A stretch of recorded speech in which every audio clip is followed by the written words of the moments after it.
بسم اللہ الرحمن الرحیم۔ نبی کریم صلی اللہ علیہ وسلم کا ارشاد مبارک ہے کہ تین شخصوں کو اللہ تعالیٰ ناپسند کرتے ہیں، ایک متکبر فقیر، دوسرا بوڑھا زانی، تیسرا کسی کے ساتھ نیکی کر کے چاہے صدقہ خیرات کی نیکی ہو اس کے بعد احسان جتلانے والا۔ تو ان تینوں شخصوں سے اللہ تبارک و تعالیٰ نفرت کرتے ہیں۔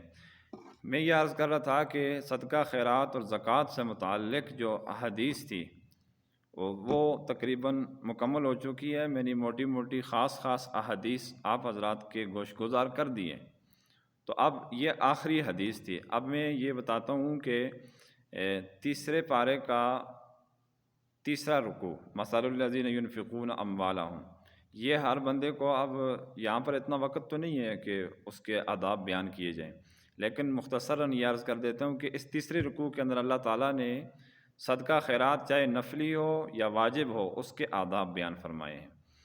ایک آیت میں عرض کر دیتا ہوں، مثل الذین ینفقون اموالہم فی سبیل اللہ کمثل حبۃ انبتت سبع سنابل فی کل سنبلۃ مئۃ حبۃ، کہ جو لوگ اللہ کے راستے میں خرچ کرتے ہیں ان کی مثال اس اناج کے دانے کی طرح ہے کہ جو دانہ خود تو ایک ہوتا ہے لیکن زمین میں جاتا ہے تو اس کے ساتھ جو کومپل وغیرہ لگتے ہیں وہ بڑا ہوتا ہے، پھر اس کے ساتھ جو سٹے لگتے ہیں تو ایک دانے سے کتنی پتہ نہیں 7 بالیوں سے کتنے زیادہ نکلتے ہیں، تو ایک بالی کے اندر 100 دانے ہوتے ہیں۔ تو مسلمان کا جو اخلاص ہے، اس اخلاص کی برکت سے اللہ تبارک و تعالیٰ اس کو بیش بہا دولت اور نیکیاں عطا فرماتے ہیں۔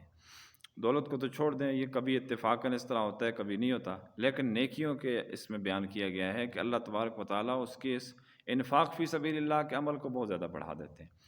اس سے آگے 2 آیتوں میں فرمایا ہے کہ یا ایھا الذین آمنوا لا تبطلوا صدقاتکم بالمن والاذی، اے اہل ایمان، کسی پر احسان جتلا کے اپنی عبادت کو رائیگاں اور ضائع نہ کرو۔ تو اس کا مطلب یہ ہوا کہ اگر کسی نے کسی کے ساتھ جانی طور پر کوئی تعاون کیا ہے، ہاتھ بٹھایا ہے، یا مالی طور پر صدقہ خیرات کی صورت میں، زکوٰۃ کی صورت میں اس کے ساتھ تعاون کیا ہے، پھر اس کے بعد اگر احسان جتلا دیا تو یہ ساری نیکی اس کی برباد ہوگی۔ آیت مبارکہ میں یہی بتایا گیا ہے کہ اہل ایمان اس طرح کسی کے ساتھ احسان جتلا کے، کسی کو تکلیف دے کے اپنا صدقہ خیرات ضائع نہ کرنا، بشرط ہے کہ یہ وہ شخص مراد ہے کہ جس کو صدقہ خیرات دی ہو اس کے بعد اس کو کوئی تکلیف دی یا طعنہ دے دیا یا احسان جتلا دیا، ان تمام صورتوں میں اس کا صدقہ خیرات برباد اور ضائع ہو جائے گا۔ اللہ تبارک و تعالیٰ کے ہاں کوئی اجر نہیں۔ کیوں؟